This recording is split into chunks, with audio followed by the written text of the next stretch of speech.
Hello everyone. आज पिछले videos में हम लोग लेक्चर नंबर 7 में हम लोग बेसिक स्ट्रक्चर खत्म किए एंड आज हम लोग लेक्चर नंबर 8 करेंगे। एंड गाइस अभी हम आपको पता होगा अगर आप डेली फॉलो कर रहे हो। Just one second guys. क्या हम लोग अभी कॉन्स्टिट्यूशनल फिलोसफी कर रहे हैं एंड उसमें हम लोग अभी तक प्रियम्बल खत्म कर चुके हैं, बेसिक स्ट्रक्चर कल किए हैं, ठीक है। उसके बाद कॉन्स्टिट्यूशनल मोरालिटी हो चुका है। गाइस यहाँ पे प्लेलिस्ट है, यहाँ पे आप कोर्स वाला सेक्शन में जाइएगा और बीपीएससी मेंस जीएस 2 आप देखिएगा तो यहाँ पे सारा मेंशन है। Basic structure, constitutional morality, constitutionalism and preamble, हम लगभग इतना कर चुके हैं। अब इस टॉपिक से गाइस ये है ना, ये टॉपिक बहुत ही इंपॉर्टेंट है। इसका आप यूज आप क्या बोलते हैं, हर मतलब पॉलिटी का सेक्शन करने से पहले इसको मुझे मतलब लगता है करना ही चाहिए, ठीक है। और गाइस अगर सच बताऊं तो अगर आजकल जो ट्रेंड चल रहा है वो मतलब उस ट्रेंड के अकॉर्डिंग अभी मान लीजिए 2-3 साल से जो बीपीएससी का ट्रेंड चल चुका है, मतलब पीवाईक्यू पे पर्टिकुलरली पॉलिटी वाला सेक्शंस पे, तो जो बीपीएससी है इस सेक्शन पे बहुत ज़्यादा इंफेसाइज कर रही है एंड यहाँ से क्वेश्चन पिक कर रही है, तो इसलिए हम इस सेक्शन को बहुत ही डिटेल से कवर कर रहे हैं।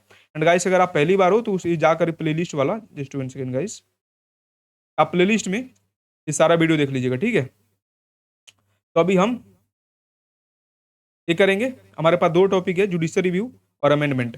तो अमेंडमेंट थोड़ा बड़ा टॉपिक है एंड क्योंकि क्वेश्चन हमेशा आ रहा है इस पे से।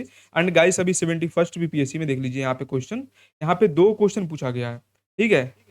Briefly describe the main feature and significance of 42 constitutional amendment act, यानी 42वें संविधान संशोधन के। गाइस लोग हिंदी मीडियम वाले, यहाँ पे सारा कंटेंट है। मैं इंग्लिश में पढ़ता हूँ क्योंकि मुझे पढ़ने में आसानी होती है, बाकी आप लोग समझ जाएंगे। आप लोग अपना जो है ना प्रिंट आउट निकलवा के आप लोग डाउनलोड करके अपना खुद से नोट्स बना लीजिएगा, इसी को पढ़िएगा, ठीक है। तो 42वें पे कुछ पूछा गया क्वेश्चन, बहुत ही इंपॉर्टेंट है।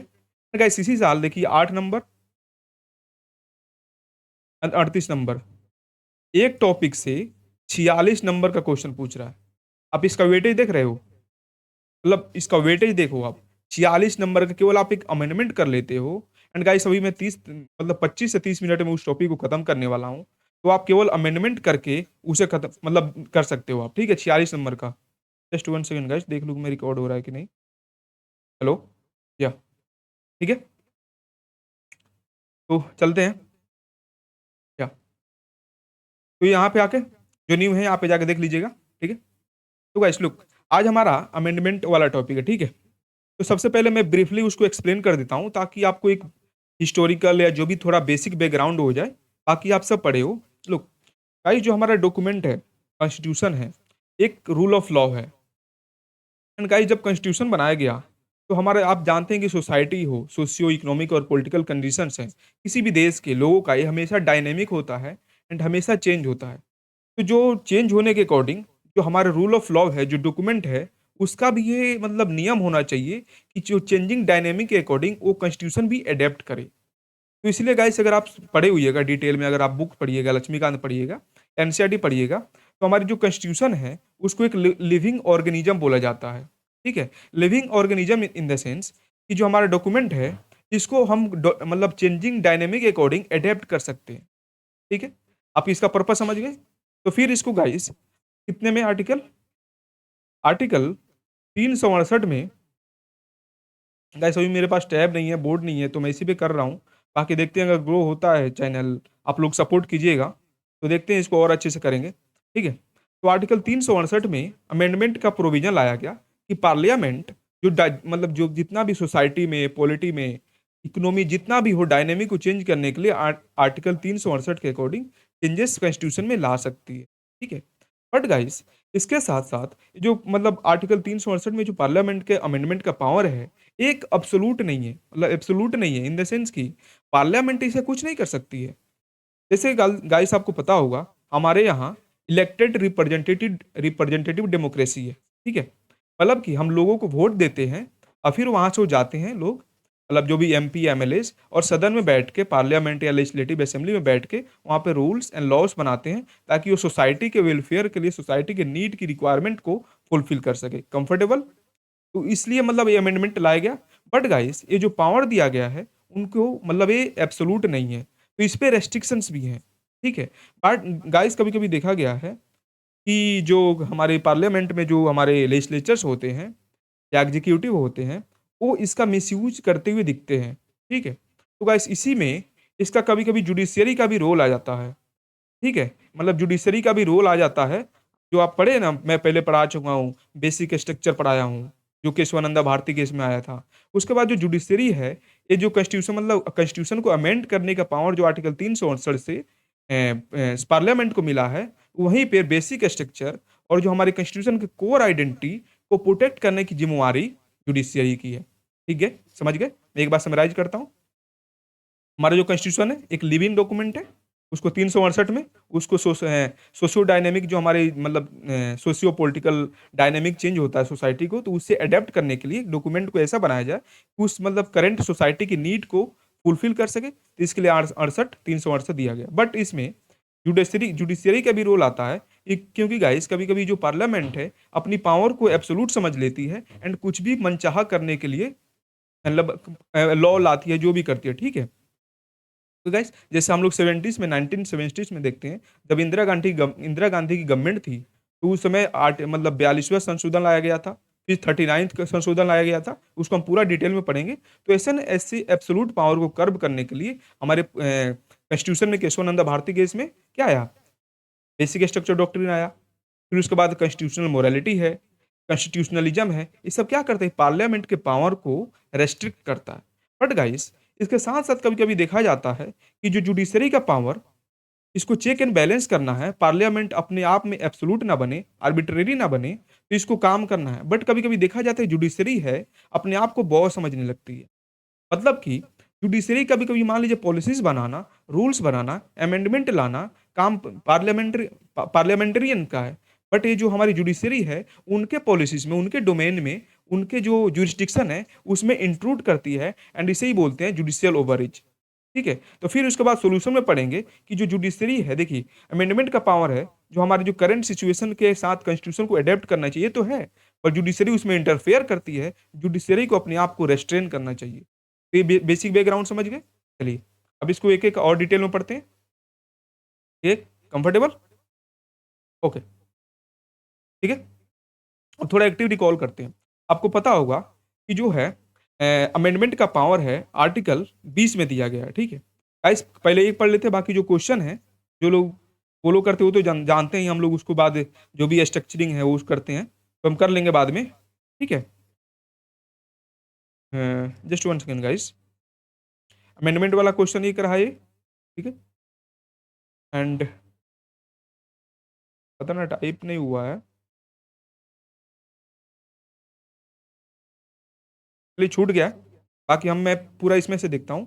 देखिए 71st में पूछा गया था, 2 क्वेश्चन पूछा गया था, ठीक है? समझ लेते हैं पहले। तो जो जो ये अमेंडमेंट का पावर है, आर्टिकल 368 में पार्ट 20 में पार्ट 20 में दिया गया है, ताकि पार्लियामेंट कॉन्स्टिट्यूशन को अमेंड कर सके, ठीक है? उसके बाद ये जो है अ, जो हमारे यहाँ अमेंडमेंट की जो प्रोसीजर है, ये ना ही एब्सोल्यूट है और ना ही पूरा तरह से फ्लेक्सिबल है। यानी कि ना ही रिजिड है और ना ही फ्लेक्सिबल है। गाइस अगर आप थोड़ा डिटेल में पढ़िएगा, तो जो हमारा यहाँ अमेंडमेंट का पावर है, ये ना ही यूके जैसा है और ना ही यूएसए जैसा है, बल्कि ऑस्ट्रेलिया, चलिए मैं बोल देता हूँ, ऑस्ट्रेलिया, आयरलैंड और यूएसए तीनों का ब्लेंड है, ठीक है? तीनों का ब्लेंड है। जैसे है ना वहाँ पे अमेंडमेंट करने के लिए एब्सोल्यूट मेजॉरिटी चाहिए 3/4 यूएसए में, बट हमारे यहाँ 2/3। एंड गाइस आप जानकर हैरान होइएगा, जो ऑस्ट्रेलिया है, वहाँ पे अगर मान लीजिए अमेंडमेंट लाया जाता है ना, तो वहाँ पे पान मान लीजिए कि अभी हमारे पास 103rd अमेंडमेंट लाया गया था, जो 10% रिजर्वेशन ईडब्ल्यूएस क्लास को दिया गया था। बट गाइस अगर ऑस्ट्रेलिया में आता, तो वहाँ पे अमेंडमेंट के बाद वहाँ पे क्या होता है, रेफरेंडम होता है। मतलब लोग आएँगे, वोट करेंगे, अगर वो मेजॉरिटी में करते हैं तभी वो अमेंडमेंट पास माना जाएगा। ठीक है? बट हमारे यहाँ क्या है, हमारे यहाँ दोनों है, दोनों का ब्लेंड है, यानी फ्लेक्सिबल भी है, मान लीजिए ऑर्डिनरी लॉ बनाने के लिए भी है और रिजिड भी है, कॉन्स्टिट्यूशनल अमेंडमेंट एक्ट। है ना? अभी मान लीजिए मैं रिजर्वेशन बिल आया था, 106th अमेंडमेंट, क्या है? इसको ये थोड़ा रिजिड है, ठीक है? हो गया? उसके बाद देखिए, हमारा पार्लियामेंट का 2 पावर होता है, एक होता है लेजिस्लेटिव पावर, एक होता है कॉन्स्टिट्यूएंट पावर, ठीक है? गाइस अगर आप अभी तक हो तो इसको आराम से सुनिए, मैं डिटेल में समझा रहा हूँ, ताकि देखिए अभी आपके पास रिवीजन का टाइम ही नहीं मिलेगा और डेली एक-एक वीडियो कर रहे हैं, तो आपको एक बार समझे रहिएगा, तो अगर आपके पास नोट्स बना रहेगा, तो आप इसको है ना, इसको अगर आप देखिए 73rd आपका टारगेट है, तब तो बहुत अच्छा है। अब आप तो मतलब पूरा तरह से 2 बार इसको सुनना चाहिए, ठीक है? अगर आपका टारगेट 72nd है, तो एक बार सुनकर आप नोट्स बना के एक बार पढ़ लीजिएगा, अब बाकी टॉपिक करते रहिएगा, फिर उसके बाद जैसे प्रीलिम्स खत्म होगा, हम इसको रिवीजन करेंगे और उसके बाद करते रहेंगे, ठीक है? तो जो है देखिए, पार्लियामेंट के पास 2 पावर होता है, कॉन्स्टिट्यूएंट एंड लेजिस्लेटिव, ठीक है? लेजिस्लेटिव मतलब होता है कि ऑर्डिनरी लॉज़ को इम्प्लीमेंट करना, बनाना। मान लीजिए अभी एक करंट अफेयर्स का क्वेश्चन है कि जो सुप्रीम कोर्ट में जजेस नंबर ऑफ जजेस की क्वेश्चन बढ़ाना था, तो 34 से 38 हो गया है, 38 हो गया। क्वेश्चन पूछ सकता है कि अभी कितना बढ़ाया गया? 38। तो उसको क्या? उसको एक ऑर्डिनरी लॉ से पास कर दिया गया। बट वही वुमेन रिजर्वेशन में 1/3 रिजर्वेशन वुमेन्स को देना था 106th अमेंडमेंट एक्ट से, तो उसके लिए क्या करना पड़ा? एक अमेंडमेंट करना पड़े, ठीक है? तो ये है ना, जो अमेंडमेंट है, एक कॉन्स्टिट्यूएंट पावर है। आप पढ़े हो ना, कॉन्स्टिट्यूएंट असेंबली, हिंदी में क्या बोलते हैं इसे? संविधान निर्माण, ठीक है? ठीक है? तो ये है ना, कॉन्स्टिट्यूएंट पावर है, but legislative power ordinary law making power है। और इसको guys doctor B R Ambedkar है, मतलब वो ये बोले थे कि जो हमारे यहाँ मतलब ऐसे ना कि यूएस में 3/4 चाहिए, तो बहुत ही ज्यादा रिजिड हो गया गाइस। 3/4 मतलब मान लीजिए, अगर पढ़िएगा तो 75%। यूएसए में 75% चाहिए, बट इंडिया में इसको चाहिए कितना? लगभग 66%।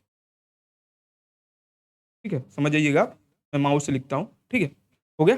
तो वही अम्बेडकर जी बोले थे कि जो हमारा जो अमेंडमेंट है, ये फ्लेक्सिबल एंड स्ट्रॉन्ग मतलब रिजिड दोनों होना चाहिए, ठीक है? अब गाइस ये प्रीलिम्स का क्वेश्चन है, बट मेंस में लिखने के लिए इसको चाहिए होता है। देखिए, यहाँ पे तो ये मैं पूरा डायग्राम तो बना नहीं सकता, बट क्या कीजिएगा आप ऐसे नोट्स बनाइएगा ना अपना, या खुद के अगर मान लीजिए एक माइंडमेंट बना बना लीजिए, अमेंडमेंट पावर कर लीजिए, फिर इसके बाद कीजिएगा, यहाँ से लाकर एक तरफ सिंपल मेजॉरिटी, एब्सोल्यूट मेजॉरिटी, ठीक है? उसके बाद स्पेशल मेजॉरिटी, फिर उसमें कीजिएगा, यहाँ पे स्पेशल मेजॉरिटी, यहाँ से लाकर ऐसे कर दीजिएगा, special majority plus ratification of half of state, मतलब होता है ना, मान लीजिए फेडरलिज्म, प्रेसिडेंट के पावर, जीएसटी लाया गया, तो ये सब क्या है? इस सब के लिए हमें मतलब 50% स्टेट्स का रेटिफिकेशन बहुत ज़्यादा ज़रूरी होता है। समझ गए? ठीक है? इसको आप पढ़िएगा, simple majority, 1-2 example, state reorganisation act 1957 में आया था ना, सिटीजनशिप अमेंडमेंट एक्ट, अभी शायद 2004 या 2005 में रिसेंट हुआ था। स्पेशल मेजॉरिटी क्या है? हमारा राइट टू एजुकेशन एक्ट 2009 आया था, उसके बाद 10% रिजर्वेशन ईडब्ल्यूएस को दिए हैं, तो इससे स्पेशल मेजॉरिटी हुआ। अभी 106th अमेंडमेंट एक्ट लिखिएगा, ठीक है? उसके बाद special majority plus half of state मतलब रेटिफिकेशन चाहिए, 50% जो स्टेट्स हैं उनका रेटिफिकेशन चाहिए। जैसे एनजेक लाया गया था, एनजेक क्या था? एनजेक मैं पिछले वीडियो में बताया हूँ, अगर देखिए गाइस प्लीज फॉलो कीजिए, एक एक वीडियो देखिए, आपके लिए फायदा होगा। मैं मेहनत कर रहा हूँ, तो अगर आप नहीं देखोगे तो फिर मुझे, बट मुझे तो करना है, मेरी ड्यूटी है, अगर मैं कर लिया हूँ, ठान लिया हूँ कि मुझे पूरा कोर्स खत्म करना है बीपीएससी का मेंस का, तो मैं करूंगा करूंगा, ठीक है? तो 99 कॉन्स्टिट्यूशनल अमेंडमेंट एक्ट से एनजेक लाया गया था। एनजेक में मतलब था कि एग्जीक्यूटिव भी, मतलब अभी कोलिजियम सिस्टम है जजेस को अपॉइंटमेंट के लिए, बट उसमें कि एग्जीक्यूटिव भी इन्वॉल्व होगी, फिर उसके बाद जजेस की अपॉइंटमेंट होगी। अंडरस्टैंड? उसके बाद एक 101st अमेंडमेंट, 200 क्या आर्टिकल था? 279 ए, कंफर्टेबल? 279 ए लाया गया था 101st कॉन्स्टिट्यूशनल अमेंडमेंट एक्ट से, जिससे जीएसटी लाया गया था। 105th से ओबीसी लिस्ट को, मतलब ये स्टेट्स को पावर दिया गया था कि जो स्टेट अपने अकॉर्डिंग ओबीसी लिस्ट को मॉडिफाई कर सकते हैं। जैसे अभी देखिएगा ना, बिहार में ईडब्ल्यूएस है, फिर बीसी है। BC means backward class, EWS mean extremely backward class. तो पहले ये नहीं था। फिर ऐसे ही 104th देखिएगा, 104th के अकॉर्डिंग जो हमारा जो एससी एसटी का रिजर्वेशन है, उसको शायद 2030 या 2030 ही शायद वहां तक एक्सटेंड कर दिया गया है, ठीक है? वैसे आप लिखिएगा, कंफर्टेबल?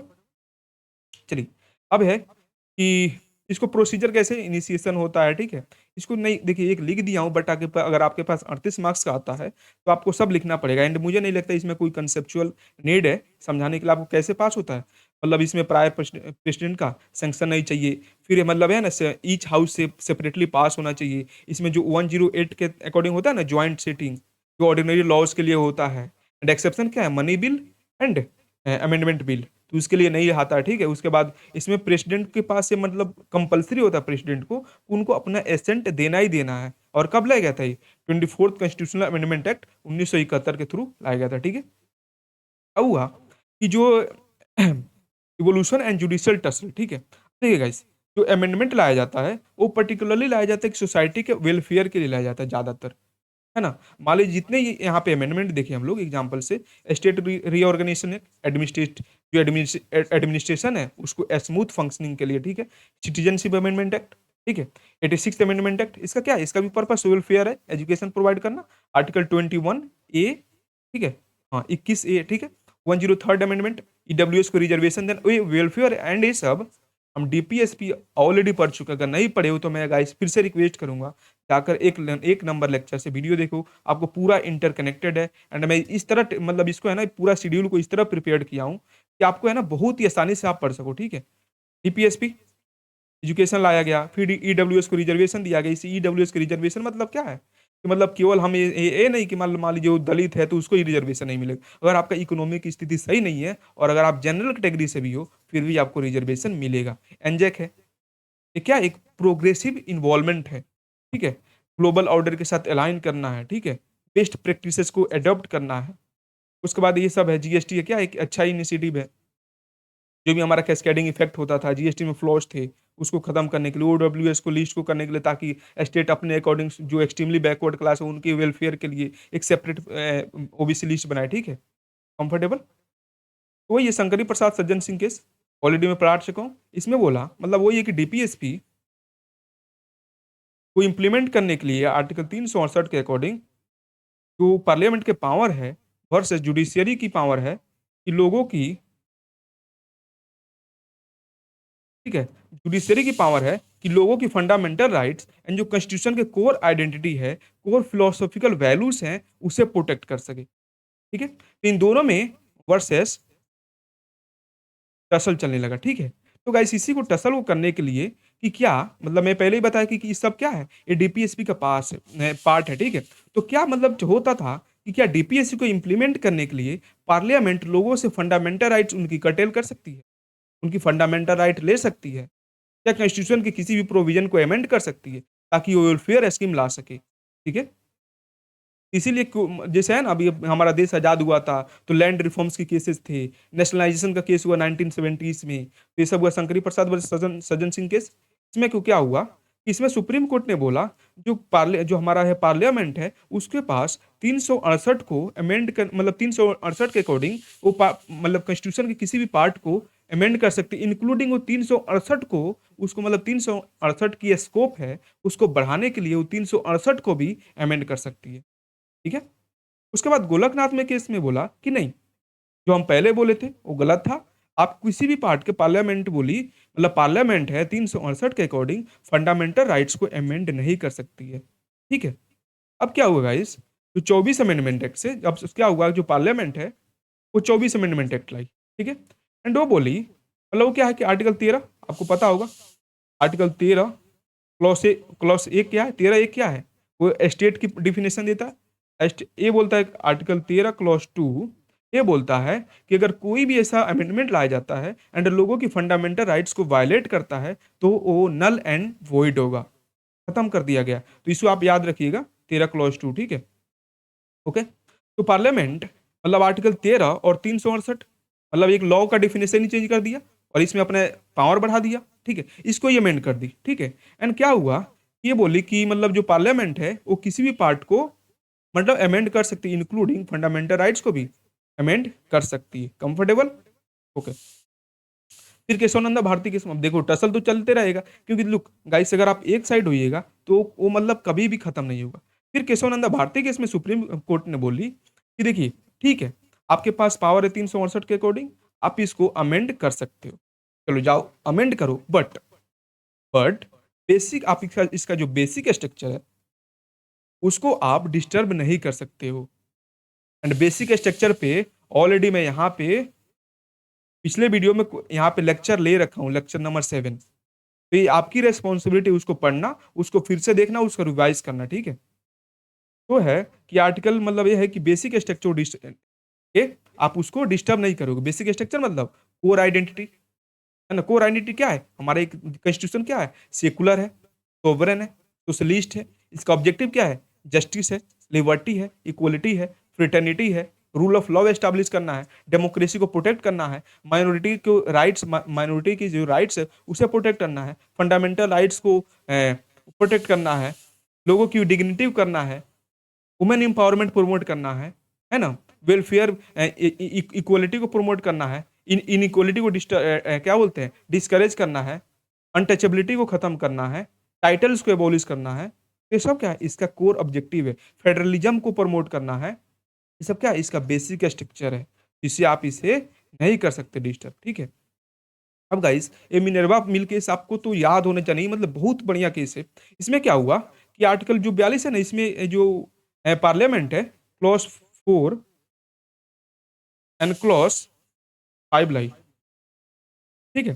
क्लॉज 4 और क्लॉज 5 इतना डिटेल नहीं पढ़ना, बट आप पढ़िएगा तो आपको अच्छा ली है। ठीक है, इसलिए मैं पढ़ा रहा हूँ। ठीक है। आर्टिकल सॉरी क्लॉज 4 और क्लॉज 5 लाई, इसमें बोली कि हम जो भी अमेंडमेंट करेंगे कॉन्स्टिट्यूशन में, उसमें जो ये जुडिशरी है उसका कोई इन्वॉल्वमेंट नहीं होगा। एंड वो जुडिशरी एक जुडिशियल रिव्यू पावर है सुप्रीम कोर्ट का या हाई कोर्ट का, पर्टिकुलरली हाई कोर्ट को यहाँ पे मेंशन किया कि जो हाई कोर्ट का जो पावर है इससे एक्सटेंड नहीं होता, हम कुछ भी करें नहीं होता। कंफर्टेबल। बट ये बोली मिनर्वा मिल केस में सुप्रीम कोर्ट ने बोला भाई क्या कर रहे हो आप? हाँ, वहां पे बोला गया, देखिए यहाँ पे ना अनलिमिटेड पावर, यहाँ पे बोला गया देखिए जो आपका है ना अमेंडमेंट पावर, ये लिमिट है। अनलिमिटेड अमेंडमेंट पावर भी एक बेसिक स्ट्रक्चर, नहीं समझे? मतलब कि जो पार्लियामेंट का पावर लिमिट है, और ये लिमिट पावर ही एक बेसिक स्ट्रक्चर है। मतलब हमारा विजन है कि पार्लियामेंट का अमेंडमेंट अमेंडिंग पावर एक लिमिटेड पावर होनी चाहिए। कंफर्टेबल। फिर उसके बाद आयर कोहलो में जो आप कॉन्स्टिट्यूशनल जो है ना फर्स्ट जवाहरलाल नेहरू लाए थे, जो हमारा लैंड रिफॉर्म हो रहा था कि हम ऐसे एक डब्बा बनाते हैं कि डब्बा में कोई भी उसमें डालिए अमेंडमेंट, एंड वो अमेंडमेंट पे जुडिशियल रिव्यू काम नहीं होगा। ठीक है। तो वही फिर आयर कोहलो में जो मतलब सुप्रीम कोर्ट ने बोला था कि जो 9 शेड्यूल में आप कोई भी लॉ प्लेस कर रहे हो एंड इसको आप समझ रहे हो कि इम्यून है, यहाँ पे जुडिशियल रिव्यू का पावर एक्सटेंड नहीं होता है, तो ये सरासर गलत है। एंड सुप्रीम कोर्ट ने बोली कि जब हम केशव नंदा भारती के जजमेंट दिए थे 24 अप्रैल 1973 को, उसके पहले तो आप जो किए ठीक है, लेकिन उसके बाद आप जो भी लाए हो वहां पे जुडिशियल रिव्यू का पावर एक्सटेंड होता है। कंफर्टेबल। इतना समझ गए? ये आपको केस लॉ याद करना ही पड़ेगा। गाइस में एक केस लॉ है ना, मैं हर हर टॉपिक में रिपीट करता हूँ। ऐसा नहीं है कि मैं इसमें दूसरा लाया इसमें ले, क्या आपको नहीं पढ़ा है? गोलकनाथ केस नहीं पढ़ाया हूँ, केशवानंदा भारती केस नहीं पढ़ाया हूँ, मिनर्वा मिल केस नहीं पढ़ाया हूँ, हाँ, अय्यर कोयलो पे केस नहीं पढ़ाया हूँ, सब पढ़ाया हूँ। ठीक है। अब इसका क्या अमेंडमेंट का सिग्निफिकेंस क्या है? ठीक है। उसके बाद है इसका सिग्निफिकेंट है कॉन्स्टिट्यूशनल एडेप्टेबिलिटी को मतलब इंश्योर करता है। मतलब क्या है कि मान लीजिए पहले पहले मान लीजिए 1900 मान लीजिए अगर हमारा देश कब हुआ और 1950 में कॉन्स्टिट्यूशन इन्फोर्स हुआ। अब ये मत बोलिएगा कि 1947 में आजाद हुआ। ठीक है। इन्फोर्स कब हुआ? 1950 में। मान लीजिए 1960 में ऐसे तो डिजिटाइजेशन था ही नहीं, डिजिटल इंडिया कंसेप्ट था ही नहीं, तो उस समय हमारा कोई प्राइवेसी का कोई इशू था नहीं था। बट अभी मान लीजिए अगर अमेंडमेंट नहीं किया जाए, ये जो प्राइवेसी का इशू है अभी कैसे सॉल्व होगा? इसीलिए ना digital personal data protection act, DPDP act है ना, digital personal data protection act ऐसे 2023 लाया गया। आईटी एक्ट 2021 है। तो क्यों लाया गया ये? ताकि लोगों की जो इवॉल्विंग प्रॉब्लम्स हैं उसे एड्रेस किया जा सके, तो ये कॉन्स्टिट्यूशनल एडेप्टेबिलिटी को इंश्योर किया जा सके। ठीक है। उसके बाद सोशियो इकोनॉमिक जो रिफॉर्म्स हैं, डीपीएसपी में जितने सारे प्रोविजंस हैं, क्या है प्रोविजंस? वेलफेयर स्टेट एस्टैब्लिश करना, एजुकेशन देना, इन्वायरमेंट को प्रोटेक्ट करना, राइट टू लाइवलीहुड होनी चाहिए, एडिक्वेट लाइवलीहुड होनी चाहिए, यूसीसी है, पंचायती राज इंस्टीट्यूशंस है, सेपरेशन ऑफ पावर है, इंटरनेशनल पीस को प्रमोट करना है, ये सब उसको क्या है, ये सब प्रमोट करना है। ठीक है। उसके बाद रिजिडिटी एंड फ्लेक्सिबिलिटी को करना है, ये सब पढ़ चुके हैं। ठीक है। उसके बाद ये डेमोक्रेटिक गवर्नेंस है, इसको प्रमोट करना है। ठीक है। उसके बाद इनेबल कोऑपरेटिव फेडरलिज्म। ठीक है। मैं एक पिछले बार केस पढ़ाया था NCT versus union of India, federalism ये सब पार्ट है। ठीक है। आप कर लीजिएगा। Emerging challenges, GST, local governance, women women representation, ये सब क्या है अभी इस पे है ना, मान लीजिए जीएसटी लाया गया अमेंडमेंट से, तो यहाँ पे अभी भी इशू होता है। गाइस यहाँ पे एक क्लॉज था, मैं उस एग्जैक्ट क्लॉज का नाम भूल रहा हूँ, कौन सा क्लॉज था वो, बट वहाँ पे था कि मान लीजिए अगर पहले क्या था ना, जब जीएसटी लाया गया तो वहाँ पे जो स्टेट्स थे वे बहुत ही हेजिटेंट थे कि नहीं हम अडॉप्ट नहीं करेंगे, और जो हमारा रेवेन्यू है रेवेन्यू डाउन हो जाएगा। बट वहाँ पे पार्लियामेंट उनको प्रॉमिस की थी कि शायद 2021 तक आपके जितने भी रेवेन्यू लॉस होंगे, मान लीजिए अभी 50 रुपए कमाते हो, अगर 47 रुपया होता है तो हम 3 रुपए आपको दे देंगे, ठीक है? बट वो क्या हुआ, वो खत्म हो गया। बट गाइस उसके बाद केवल 19 ऐसे स्टेट्स हैं, 19 कितना अभी हमारे पास स्टेट है, 28 स्टेट और 8 यूनियन टेरिटरीज है। उसमें केवल 19 ऐसे स्टेट्स हैं जो अपना मतलब जो जितना पहले कमाते थे उतना कमा रहे हैं, उससे ज्यादा कमा रहे हैं। बाकी सारे पहले जितना कमाते थे उससे कम कमा रहे हैं, ठीक है? कंफर्टेबल? लोकल गवर्नेंस, ठीक है? आप पढ़िएगा आप लोग। और रिसेंट अमेंडमेंट 101 से 2016 में जीएसटी लाया गया, ठीक है? 279 है, ठीक है? उसके बाद 102 से national commission for backward classes. अब देखिए इसमें क्या समझाऊं मैं आपको, पूरा कंसेप्ट समझिए, आपको रटने वाला चीज है। प्रिंट आउट करवाइए या नोट्स खुद से बनाइए। मैं नोट्स शाम को वीडियो अपलोड करूंगा कि नोट्स कैसे बन, इससे भी आप शॉर्ट नोट्स, आप 2 पेज में नोट्स बना सकते हैं, ठीक है? 10% रिजर्वेशन 104 में बताया ही, डिसकंटिन्यू कर दिया 105 से।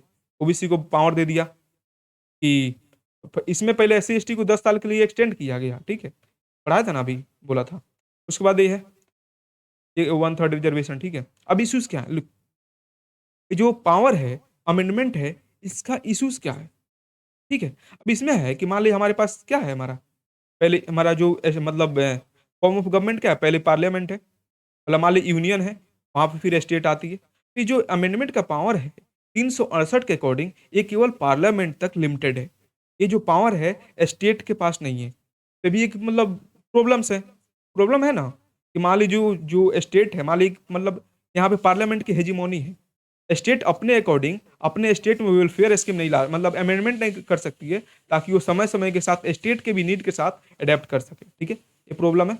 उसके बाद टाइम, मतलब जो हम क्या करते हैं, कभी कभी फेडरल इशू से, मान लीजिए जीएसटी जैसे था, जीएसटी शायद दूसरा या तीसरा बार पास हुआ, पहला बार फेल हो चुका था। क्या करते थे, मान लीजिए हम एक रूल बनाए, मान लीजिए कोई भी फेडरल इश्यूज पे, मान लीजिए अभी डिलिमिटेशन पे हम एक लॉ लाते हैं, अमेंडमेंट, ठीक है? उसके बाद उसमें क्योंकि वो फेडरल इशू है तो वहाँ पे हाफ ऑफ स्टेट की रेटिफिकेशन चाहिए, ठीक है? और रेटिफिकेशन के लिए हम क्या कहें, उस डॉक्यूमेंट को स्टेट के पास भेजें। अब स्टेट क्या करती है, उसमें भाई रिएक्ट नहीं करती है, ठीक है? तो इसी को आप सोल्यूशन में हम पढ़ेंगे। एक है ना national commission to review working of constitution, national commission to review working of commission, एक ऐसे है, इसका रिपोर्ट पढ़ेंगे अभी नीचे, ठीक है? ये ना रिव्यू करते हैं कॉन्स्टिट्यूशन का। देखिए आप ऐसे ऐसे कीवर्ड्स है ना, आप जितना रिवाइज कीजिएगा ना, जितना इस वीडियोस को बार बार देखिएगा, समझ में आएगा। क्योंकि मैं एक एक वर्ड को समझाता हूँ थोड़ा बहुत, फिर आप पढ़ लीजिएगा, समझ में आ जाएगा। 10 जगह पढ़िएगा तो कुछ नहीं समझ में आएगा, ठीक है? Okay. No provision for joint sitting, मतलब ज्वाइंट सीटिंग आप 108 है ना, 108 में मान लीजिए कोई ऐसा इशू आता है जो बहुत ही देश के लिए जरूरी है, अगर हम ज्वाइंट सीटिंग बैठाते हैं तो दोनों एक साथ बैठ के डिस्कस कर सकते हैं, फिर वोट दे सकते हैं। बट ऐसा कोई प्रोविजन है ही नहीं, है ना? तो क्या किए, डेडलॉक हो जाता है कहीं कहीं, ठीक है? उसके बाद वेग है, मान लीजिए इस पे है कि मान लीजिए कोई अमेंडमेंट लाया गया और उसमें उस पे क्या है कि मान लीजिए उस पे सुप्रीम कोर्ट आती है एंड बोलिए कि बेसिक स्ट्रक्चर को डिस्ट्रॉय कर रहा है। भाई अगर पहले बेसिक स्ट्रक्चर पहले होता तो उसको पार्लियामेंट बाईपास कर लेती, ठीक है? बट है ही नहीं। और उसे आती है जुडिशरी आती है और जो पार्लियामेंट को अमेंडमेंट का पावर मिला गया है उसे स्टक डाउन कर देती है, ठीक है? अब इसमें सेंट्रल एग्जीक्यूटिव है, इनकी डोमिनेंस है, ठीक है? वे फॉरवर्ड क्या है, मैंने बताया ना, national commission to review working of constitution, इसका फुल फॉर्म है। आप फुल फॉर्म गूगल सर्च करके यहाँ पे लिख लीजिएगा ताकि लिखने में आसानी हो, ठीक है? उसके बाद है वेंकटाचलैया जो कमीशन है, इन्होंने बोला कि जो हम फेडरल इश्यूज पर लॉ बनाते हैं और जो स्टेट मतलब एक्शन नहीं लेते हैं, इनको एक टाइम फ्रेम कर दो कि भाई तुम 6 महीना में अपना एक्शन जो भी है, हाँ या ना करना है करो। कंफर्टेबल? एंड जो है कि जो हमारे क्या बोलते हैं, कभी कभी हमारा डेडलॉक हो जाता है बिटवीन हाउसेस, तो क्या बोलते हैं कि उसमें एक प्रोसीजर गाइडलाइंस होनी चाहिए। मतलब मान लीजिए चलो 108 के अकॉर्डिंग, 108 जो अमेंडमेंट है उसके अकॉर्डिंग ज्वाइंट सीटिंग होती है ना, चलो आप ज्वाइंट सीटिंग नहीं कर सकते बट कुछ ऐसा प्रोसीजर लाओ जो देश के लिए जरूरी है एंड उस पर दोनों हाउसेस में एक डेडलॉक क्रिएट होता है तो उसको खत्म किया जा सके, ठीक है? Institutional concession consensus building building क्या है, मतलब मान लीजिए सेंटर सेंटर और स्टेट में अमेंडमेंट्स, फिर से वही चीज़ है। इसको मैंने जित जित मतलब थोड़ा थोड़ा ज़्यादा जॉइंट पॉइंट जनरेट करके लिखा हूँ ताकि आपको आसानी हो समझने में, ठीक है? इंटर स्टेट काउंसिल बने, कितना है, 263 है ना? देख लीजिएगा एक बार, मैं कंफर्म नहीं हूँ बट इंटर स्टेट काउंसिल शायद 263 में, देखिएगा। जस्ट 1 सेकेंड गाइस, कॉल आ रहा है।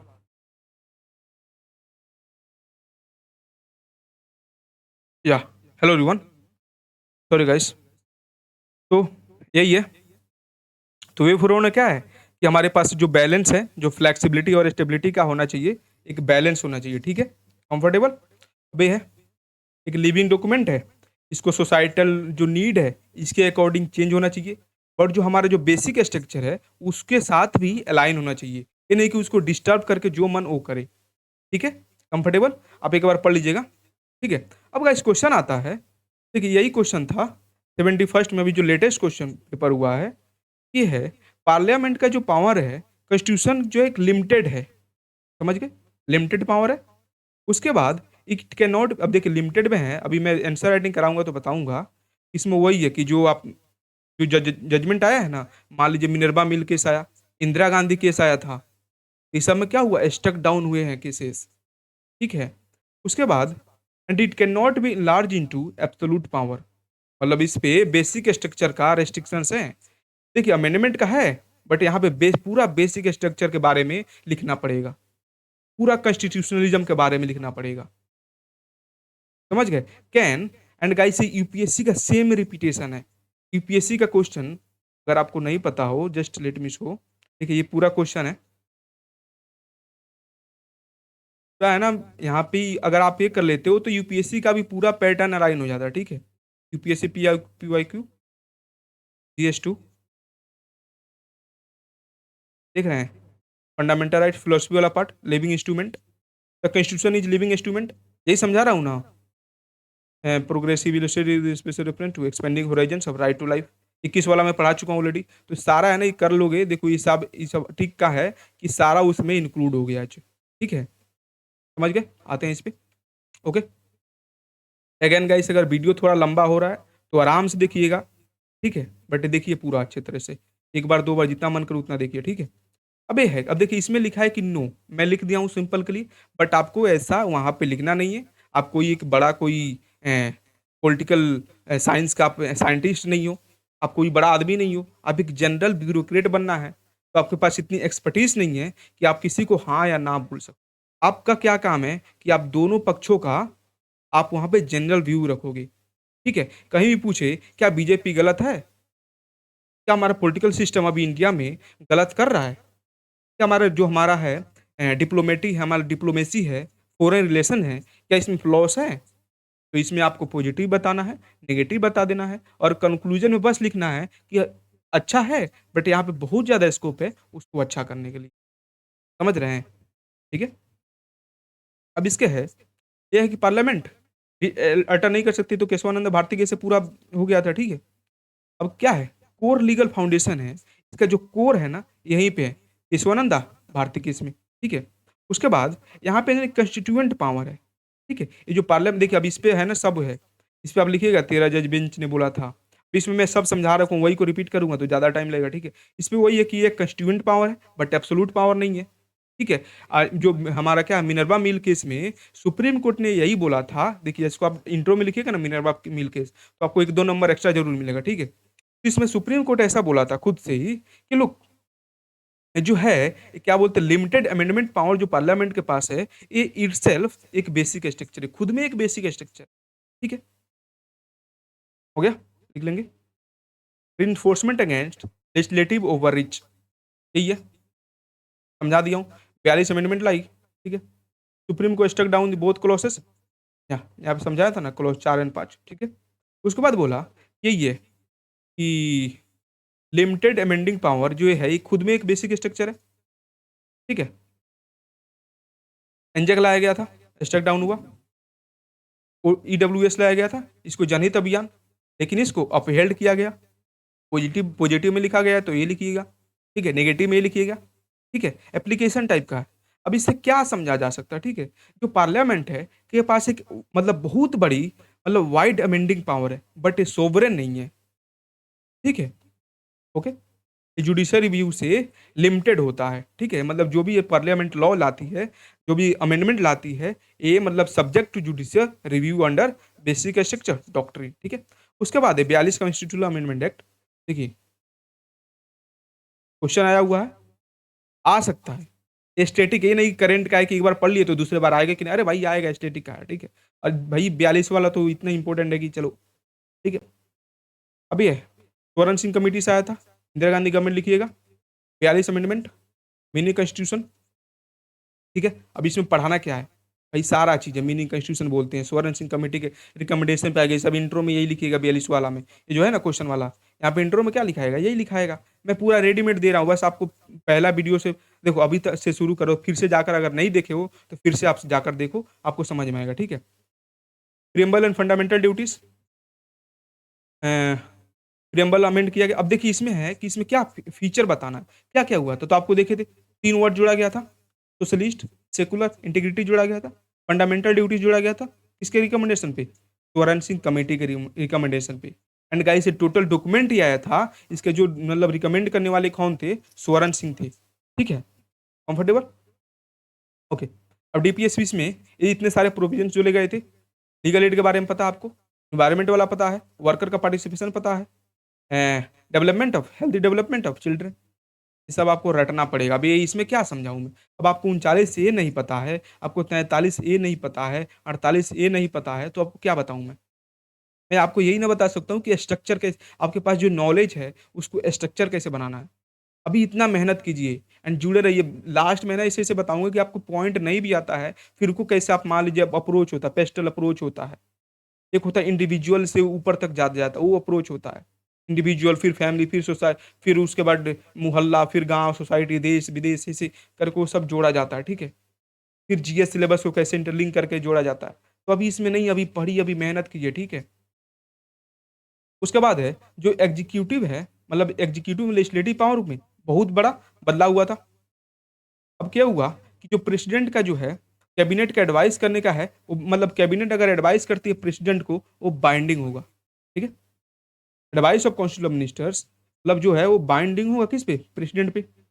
अब जो 5 साल का टर्म था उसको 6 साल कर दिया। देखिए है ना, इसको हाईलाइट वाला ही, इसको रटिएगा, इसको रटना पड़ेगा, इसको देखिए। इसमें ना मैं अभी नोट्स मेकिंग बताऊंगा, तो क्या है कि इसमें करके और नीचे एग्जाम्पल लिखिएगा ना, ये वाला, बात खत्म। ये सब इसको आप स्किप कर सकते हो लिखना, लेकिन कब होगा, जब आपके पास नॉलेज है, ठीक है। उसके बाद डिलिमिटेशन है, इसको डिलिमिटेशन पता है। देखिए हमेशा पॉपुलेशन इवॉल्व होता है, माइग्रेशन होता है, तो हमारे पास जो 500 कितना है, 45 अभी सीट्स हैं लोकसभा में, तो उसको इंश्योर करने के लिए हर सीट्स में इक्वल नंबर ऑफ लोग हो, जो भी रिलीजियस मतलब डिफरेंट सेक्ट के लोग हैं, मान लीजिए एक जगह में ज़्यादा मुस्लिम हुए तो उसमें से इतना मुस्लिम काट कर दूसरे में डाला जाए, क्योंकि वो इन्फ्लुएंस हो सकता है, ठीक है। ऐसे मेरा माइक सही नहीं है तो थोड़ा जाता होगा, तो कोई ना, थोड़ा ऑपरेट कीजिए, टाइम के साथ हम भी बड़े एडुकेटर बन जाएंगे, ठीक है, ओके। अब क्या है कि जुडिशियल पावर है वो कर्टेल किया गया, ये बोला गया कि जो है डीपीएसपी है वो फंडामेंटल राइट्स पे सुप्रीम है, मतलब डीपीएसपी जो है सुप्रीम है ओवर फंडामेंटल राइट्स। जो आर्टिकल 31 है, सी है, इसमें है कि एक देखिए 31 से आप पढ़िएगा, ये बहुत बड़ा है, ठीक है, ठीक है। इसके अकॉर्डिंग जो हम मान लीजिए 39 बी और 39 सी में जो भी वेलफेयर स्कीम लाते हैं, वेलफेयर स्कीम 39 बी सी पता होगा आपको, वही वेलफेयर वाला डीपीएसपी में पढ़ाया हूँ, ठीक है। तो उसमें लाते हैं, तो अगर यह आर्टिकल 14 और 19 को वायलेट करता है, देखिए 31 तो खत्म होगा, ठीक है, ठीक है। ये कितना से हुआ, 31, 44 से, 42 से नहीं, 44 से, तो ठीक अभी दो है, तो है कि इसको अगर वायलेट भी करता है तब उसे नल एंड वॉइड नहीं माना जाएगा, ठीक है। अनलिमिटेड अमेंडिंग पावर के पास, ठीक है, थोड़ा इरेज कर देता हूँ, ठीक है। अनलिमिटेड अमेंडिंग पावर है, अपने आप को दे दिया। उसके बाद जो लोगों का मतलब ये है कि जो हाई कोर्ट का रीट्स पावर है, या पहले बताया था ना, जो हाई कोर्ट का रीट्स पावर है उसे रेस्ट्रिक्ट कर दिया, कि आपका जो जुडिशियल रिव्यू का जो आपका जुरिस्डिक्शन है वहां तक एक्सटेंड नहीं होता है, ठीक है। ट्रिब्यूनल्स बनाया गया कि जो मान लीजिए जो कोर्ट है उसको बाईपास करके ट्रिब्यूनल्स में जाया जाए। उस आपको अगर ट्रिब्यूनल्स पढ़े हो तो वहाँ पे 2 टाइप के ट्रिब्यूनल्स होते हैं, एक होते हैं एडमिनिस्ट्रेटिव ट्रिब्यूनल्स जो 323 से होते हैं, जिसे केवल पार्लियामेंट बना सकती है, और जो दूसरे तरफ के ट्रिब्यूनल्स होते हैं, मान लीजिए इन्वायरमेंट पे, अभी मान लीजिए एक पोक्सो पे है, ठीक है, उसके बाद पॉक्सो पे है, फिर उसके बाद क्या है, सेक्सुअल क्या है एक वो amendment, prevention of sexual harassment of women and work place, इस पे है, क्या बोलते हैं इसे, चलो भूल रहा हूँ। उसके बाद अभी मान लीजिए नीट पे है, पेपर लीक पे क्या बोलते हैं, जो प्राइम मिनिस्टर है अभी क्या बोले कि एक फास्ट फास्ट ट्रैक कोर्ट बनेगा, तो ये सब क्या एक टाइप ऑफ ट्रिब्यूनल्स हैं, ठीक है। यहाँ पे मतलब एसपीडी ट्रायल्स के लिए होता है, ठीक है। अब उसमें ये सब बनेगा, स्टेट भी अपना बनाएगी, ठीक है। इसमें स्टेट और पार्लियामेंट दोनों, बट इसमें केवल एक, ठीक है। बट उतना नहीं, आपको केवल ट्रिब्यूनल लिखना है कि आर्टिकल 323, 300 ए और 323 बी, ठीक है। कंफर्टेबल। उसका 5 सब्जेक्ट ट्रांसफर किया गया था, एजुकेशन, उसके बाद फॉरेस्ट, उसके बाद वाइल्ड लाइफ, उसके बाद वेट्स एंड मेजर, उसके बाद एडमिनिस्ट्रेशन ऑफ जस्टिस, ठीक है। अब उसके बाद 42वां का सिग्निफिकेंस मत पूछ रहा है, आइडियोलॉजिकल रिअलाइनमेंट, ठीक है। जो इंडिया की कमिटमेंट है वेलफेयर, मान लीजिए इसका सिग्निफिकेंस मतलब अच्छाई बताना है, तो हमारा क्या है, हमारा स्टेट का विजन है वेलफेयर स्टेट बनाना। सेकुलर फैब्रिक, जो इंटीग्रिटी और सेकुलर जोड़ा गया था ना, उसके बाद है सोशल जस्टिस प्रमोट करना है, ठीक है। उसके बाद सेंट्रलाइजेशन को स्ट्रेंथनिंग करता है, क्या है कि जो हमारा फेडरल बैलेंस जो है यूनिटरी सिस्टम में ट्रांसफर करने की ट्राई किया गया था, ठीक है। इसमें क्या हुआ कि जो है इसमें कि गवर्नमेंट अगर मान लीजिए किसी स्टेट में अगर थोड़ा डिस्टर्बेंस भी होता है तो हम फोर्स डिप्लॉय आर्मी का यूज कर सकते हैं, ठीक है। Shift to our parliamentary sovereignty, civic obligation, fundamental duties, या ये तो मेन है। फंडामेंटल ड्यूटीज हुआ, ताकि सिविक ऑब्लिगेशन है, यहाँ पे केवल ये लिखिएगा एग्जाम्पल में फंडामेंटल ड्यूटीज। अगर गाइस अगर मेंस नहीं लिखे हो तो आप एक बार लिखिएगा ना, तो वहाँ पे इतना टाइम का कॉन्स्टेंट होता है कि केवल आप ये लिखिए और एग्जाम्पल लिखिए, और गाइस इसी पे नंबर मिलता है। एग्जामिनर यही देखता है, बाकी कुछ नहीं देखता है, ठीक है। 4344 अब हो गया, इसको रिवर्सल किया गया, ठीक है। अगर मान लीजिए अभी तो यहाँ पे 8 नंबर का क्वेश्चन है, लेकिन अगर यही 38 नंबर का क्वेश्चन आ जाता है तो ये सब भी लिखना पड़ेगा। 43 से 44 से क्या क्या किया गया, 5 साल फिर से कर दिया गया, जो 6 साल हुआ था तो 5 साल। हाई कोर्ट का रिट जुरिस्डिक्शन है उसको रिस्टोर किया गया, ठीक है। अब इसके है कि यहाँ पे प्रोविजन आर्टिकल 14 में क्या बोला था कि जो भी अगर मान लीजिए अमेंडमेंट लाती है पार्लियामेंट एंड अगर प्रेसिडेंट के पास भेजती है तो प्रेसिडेंट का पर ये एडवाइसिंग जो है बाइंडिंग होगा। बट क्या यहाँ पे 44 अमेंडमेंट में क्या किया गया था कि जो मान लीजिए एक बार है कि प्रेसिडेंट बोले कि ठीक है प्रेसिडेंट साहब, बाइंडिंग तो है, बट आप एक्स्ट्रा हम आपको छूट देते हैं कि एक बार बोलिएगा कि चलिए मान लीजिए प्राइम मिनिस्टर जी और कैबिनेट मिनिस्टर्स लोग इसको एक बार देख लीजिए, ठीक है, फिर से रिव्यू कर लीजिए। इंटरनल डिस्टर्बेंस, अब मान लीजिए इमरजेंसी है, इमरजेंसी मान लीजिए बोला जाएगा कि इंटरनल डिस्टर्बेंस है, इमरजेंसी लगाते हैं, तो वहाँ पे पूरा चीज़ सेंट्रलाइज हो जाता है। आर्मी भी यूज किया जा सकता है लोगों के खिलाफ, तो उसको बोला कि नहीं इंटरनल डिस्टर्बेंस से कोई नहीं लगेगा। अगर आर्म्ड रिबेलियन होता है, अगर हमारी आर्मी रिवोल्ट कर देती है, देन आप इमरजेंसी 352 के अकॉर्डिंग लगा सकते हैं। फिर मिनर्वा मिल केस, जो क्लॉज 4 और 5 जोड़ा गया था, अभी पढ़ाया था, जो अनलिमिटेड अमेंडिंग पावर है, जिसमें बोला गया था कि जो हाई कोर्ट का जुरिस्डिक्शन है वहाँ पे जो जुडिशियल रिव्यू का पावर है वो पार्लियामेंट का अमेंडिंग पावर पे एक्सटेंड नहीं होता, ठीक है, उसे स्टॉक डाउन किया गया। ये बोला गया कि जो डीपीएसपी आर्टिकल 31C बताया, 31C के अकॉर्डिंग अगर 39B और 39C से कोई प्रोविजंस लाया गया जाता है वेलफेयर के लिए, तो वो मतलब उस पे आर्टिकल 14, 19 और 31 को वायलेट करता है, तो नहीं माना जाएगा। बट फिर भी इस पे स्टक डाउन हुआ कि डीपीएसपी उस पे मतलब ओवर नहीं करता। आप डॉक्यूमेंट को पढ़िएगा, समझ में आएगा, ठीक है, मैं समझा दे रहा हूँ। अब जुडिशियल रिव्यू है, मतलब बोला कि नहीं भाई जुडिशियल रिव्यू तो हमारा पावर है एंड ये सही रहेगा ही रहेगा, और जो फंडामेंटल राइट्स है डीपीएस में कोई एक से बड़ा नहीं है, दोनों इक्वल है, दोनों में हार्मनी रहनी चाहिए, ठीक है, ये बेसिक स्ट्रक्चर का। अब बोला कि जो हार्मनी बिटवीन फंडामेंटल राइट और डीपीएसपी में है, एक खुद के में बेसिक स्ट्रक्चर है। अब धीरे धीरे गाइस अभी और क्वालिटी थोड़ा पढ़ेंगे ना, अभी ज़्यादातर लगभग 40% सिलेबस खत्म हो चुका है, तो आपको समझ आएगा कि बेसिक स्ट्रक्चर है क्या, ठीक है। उसके बाद अब देखिए ट्रिब्यूनल बनाया गया था, पता था ना, ट्रिब्यूनल्स बनाया गया था 323A, 323 यहाँ पे पढ़ा है ना, 323A, 323B, ठीक है। अब ट्रिब्यूनल्स हैं, अभी बोला गया कि जो यहाँ के डिसीजंस हैं, अब ऐसा थोड़े कि कोर्ट में नहीं जाकर बोलोगे चलो ट्रिब्यूनल में चलते हैं, वहाँ पे हमारा इन्फ्लुएंस। अभी गाइस एक ट्रिब्यूनल का भी एक नया बिल आया था, तो हिंदू में 5-6 दिन से डेली आ रहा है, तो मैं तो अभी करंट अफेयर्स क्योंकि मुझे खुद पढ़ना होता है, सब काम करना होता है, तो वही है, मुझे टाइम नहीं है कि करंट भी कराऊँ, बट थोड़ा अगर सब्सक्राइबर 1-2 के हो जाएंगे तो थोड़ा मतलब ये 2-3 हज़ार लोग हमसे जुड़ जाएँगे तो करंट का भी केवल मेंस मेरा ऑब्जेक्टिव है मेंस कराना, प्रीलिम्स आप पढ़ लोगे, ठीक है? अगर मेंस के लिए तो आप इसको फ़ॉलो करके चलिए, जब भी आपको मेंस पीटी निकल जाए, मेंस के लिए आइएगा, तो सारा चीज़ मिलेगा, ठीक है? बाकी धीरे-धीरे जैसे टाइम होगा, तो टाइम दूँगा, बच्चे जुड़ेंगे, तो अगर चैनल ग्रो करेगा, तब देखेंगे प्रीलिम्स का भी, ठीक है? तो ये एल चंद्र केस में ये बोला कि ट्रिब्यूनल्स का जो डिसीजन है, वो है ना कि सुप्रीम कोर्ट, हाई कोर्ट के मतलब ये जुरिस्डिक्शन के अंदर है, ठीक है? एंड यहाँ पे रिव्यू कर सकती है, ठीक है? अब ये बोलता है कि जो हमारा इंडियन मान लीजिए अगर ये क्वेश्चन नहीं है, बट मैंने खुद से जोड़ा हूँ, खुद से ऐसे एनालाइज़ किया, खुद से डी डी बासु का एक कोट मतलब वो आता है कॉन्स्टिट्यूशन वाला बुक, उसमें पढ़िएगा तो इवोल्यूशन है बताया जाता है, ठीक है? तो बोलेगा कि मान लीजिए जो हमारा कॉन्स्टिट्यूशन है, कैसे अमेंडमेंट से इवॉल्व हुआ है? क्वेश्चन बन सकता है। आपको दिमाग में लग रहा है कि बोलेंगे कि इतने सारे अमेंडमेंट हुआ है, तो कैसे इवॉल्व हुआ है? आज का कॉन्स्टिट्यूशन कैसे मतलब मान लीजिए 1950 के कॉन्स्टिट्यूशन कैसे डिफरेंट है, ठीक है? उसके बाद है सोशल एंड लैंड रिफॉर्म्स 1 और 4 अमेंडमेंट आया, 9 शेड्यूल जोड़ा गया, ठीक है?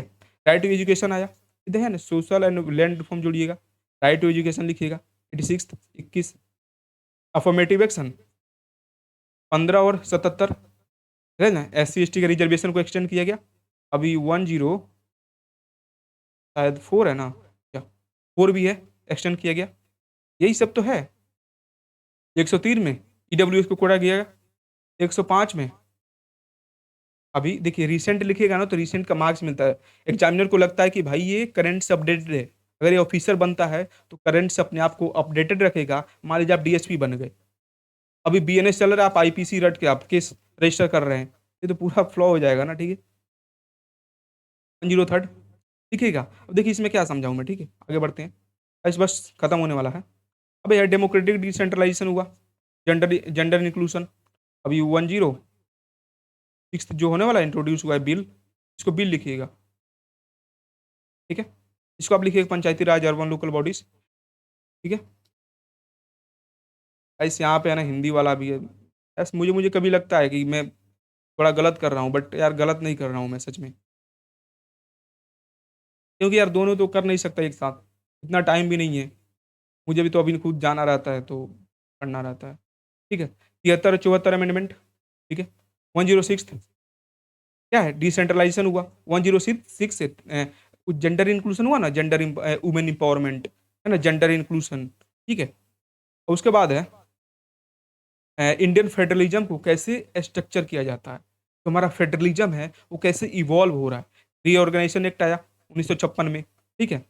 जो हमारा पहले था ना एबीसीडी, ए में था मुस्लिम, मान लीजिए बी में हिंदू, तो तीसरे में ये, उसके बाद कमिश्नर स्टेट्स, ठीक है? उसके बाद हुआ फिजिकल फेडरलिज्म आया, जीएसटी आया, ठीक है?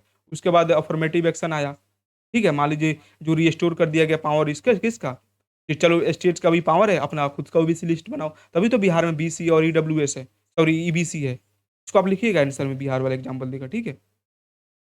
टेरिटोरियल सेटलमेंट, ठीक है? बांग्लादेश के साथ मान लीजिए बंगाल का जो टेरिटरी था, तो क्या हुआ? टेरिटरी सेटलमेंट हुआ।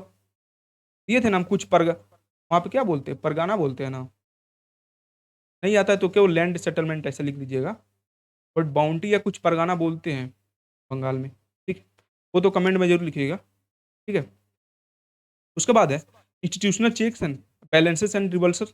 देखिए ये सब कंटेंट है। उसके बाद है ना हाइलाइट वाला पॉइंट गाइस ज़रूर पढ़िएगा इसको, इसको याद रखना होता है, ठीक है? 42 कॉन्स्टिट्यूशनल अमेंडमेंट एक्ट, समझ गए?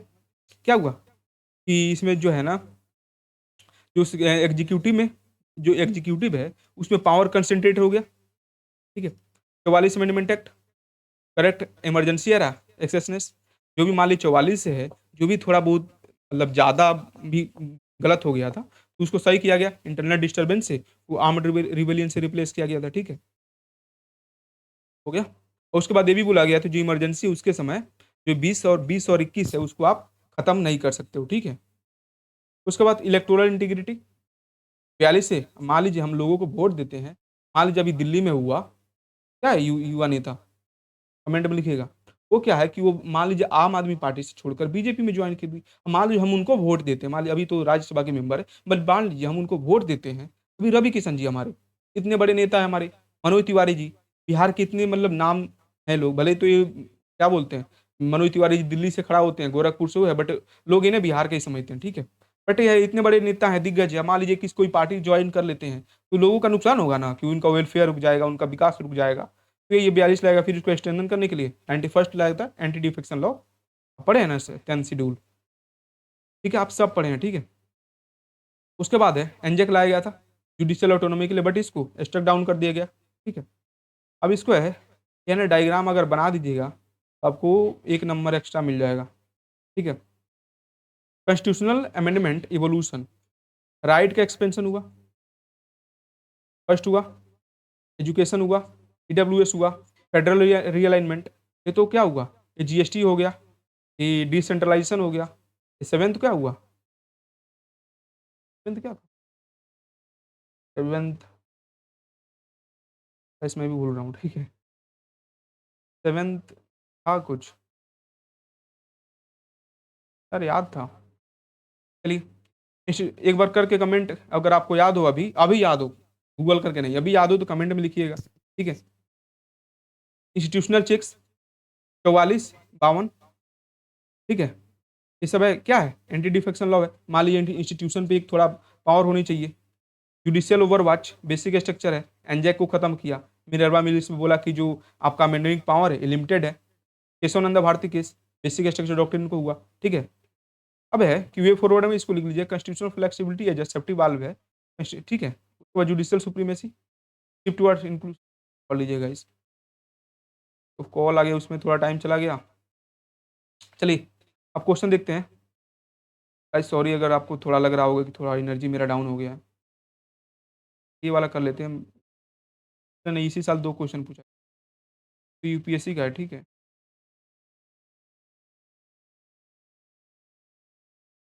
किसी का ना अगर मेंस किया जाएगा ना तो मेंस में प्रैक्टिस किया जाएगा, अभी किया जाएगा तो अभी बर्डन बढ़ जाएगा, और स्टार्टिंग में बहुत सारे बच्चे हैं जो खुद से अभी से स्टार्ट किए हैं, लगता है 1 घंटा का लेक्चर हो जाएगा। खैर अगर आप लोग यहाँ तक हो तो कमेंट जरूर कीजिएगा कि मैं यहाँ तक हूँ, ठीक है। तो उसके बाद है 8 नंबर है, briefly describe the main features and significance of 42nd constitutional amendment act, ठीक है। अब इसका क्या चाहिए, इंट्रो चाहिए और सिग्निफिकेंस चाहिए, मैं क्रिटिकल एग्जाम ही नहीं देना है, बस उसको करके वे फॉरवर्ड लिख देना है, ठीक है। चलिए मैं बता देता हूँ, 2 पेज कहाँ है,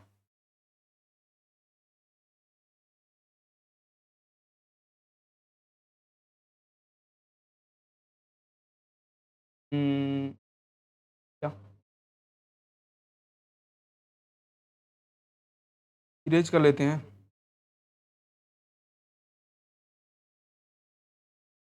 जस्ट 1 सेकंड गाइस, फिर से कॉल आ रहा है, सॉरी फॉर डिस्टर्ब। हेलो, या, ओह सॉरी गाइस, थोड़ा कॉल आ गया था तो कोई टूट गई, कोई ना गाइस, देखते हैं। ये था हमारा क्वेश्चन था कि briefly describe the main feature of significance of 72nd constitutional amendment act, ठीक है। यहाँ पे इंट्रो लिखना है,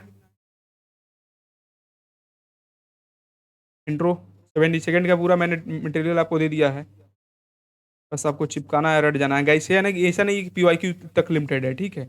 यहाँ पे ना, यहाँ पे सारा लगभग जितने क्वेश्चंस बन सकते हैं आप किसी से यहाँ पे उठिए, यहाँ पे उठाइए कि this was introduced by Indira Gandhi government following the Swaran Singh committee, ठीक है, हो गया। And this is also known as mini constitution, इतना में हो गया। आप इसको लिखने का ट्राई कीजिएगा, अभी लेक्चर देखिए, 1-2 बार देख लीजिए, ठीक है। उसके बाद खुद से अगर पहली बार लिख रहे हो तो लिखो, ठीक है। ब्रीफली एक्सप्लेन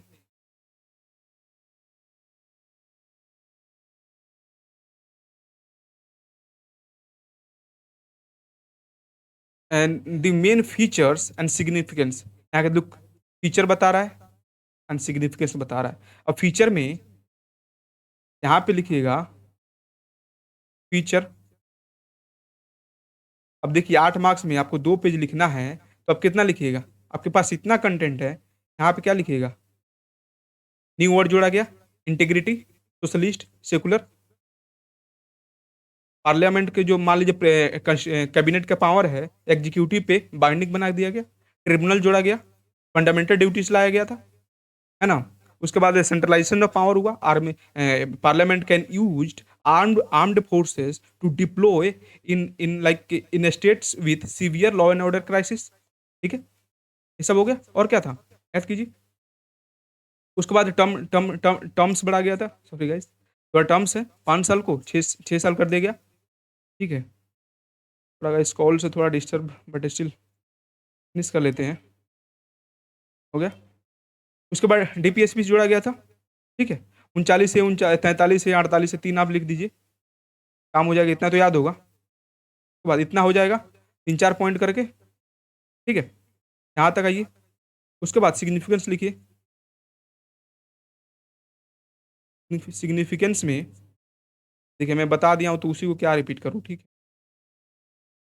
ये है, यहाँ पे लिखिए, है ना, सिग्निफिकेंस यहाँ पे लिखिए। ठीक है, उसके बाद कंक्लूजन।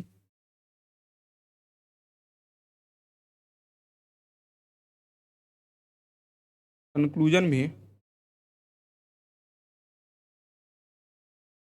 कंक्लूजन में नहीं लिखा हूँ, बट आपको मैं अगर बोलिएगा तो टेलीग्राम पे एक बार रिमाइंड कराइएगा, वहाँ पे कंक्लूजन लिख दूंगा। अब इस पे देखिए, कंक्लूजन का मतलब क्या होता है कि दोनों कंक्लूड कर दो। ठीक है, तो ये बोला जाएगा कि जो 42 कॉन्स्टिट्यूशन है, एक मतलब ये लैंडमार्क अमेंडमेंट, मतलब अमेंडमेंट है, क्या है, इंडियन कॉन्स्टिट्यूशन, मतलब history of constitutional evolution of India. Constitution evolution हुआ है ना, तो उसमें है, जिसने जो मतलब shaped the identity of preamble, preamble में वर्ड जोड़ा। ठीक है, बट विथ सम फ्लॉज, मतलब इसके साथ कुछ फ्लॉज था, but still it is important. ठीक है, ऐसे आप लिख लीजिएगा। अब चलिए, एक क्वेश्चन हो गया। उसके बाद है, गाइस मुझे थोड़ा जाना है। ठीक है, एंड सॉरी, ऐसा तो हमेशा नहीं करता हूँ मैं। Parliament power to amend the constitution is limited and it can not be enlarged into absolute power. Can Parliament under Article 368 can destroy basic feature of the Constitution when it enjoys the absolute majority? ठीक है, अब ये है, मैंने ये बताया था, evolution of, can parliament, देखिए इसको काट देते हैं, 5 पेज का आएगा।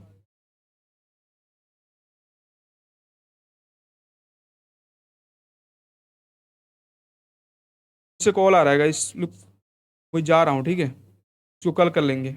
Okay, thank you. एंड अगर टेलीग्राम चाहिए तो आपका जाकर डिस्क्रिप्शन में ज्वाइन कर लीजिए। ओके।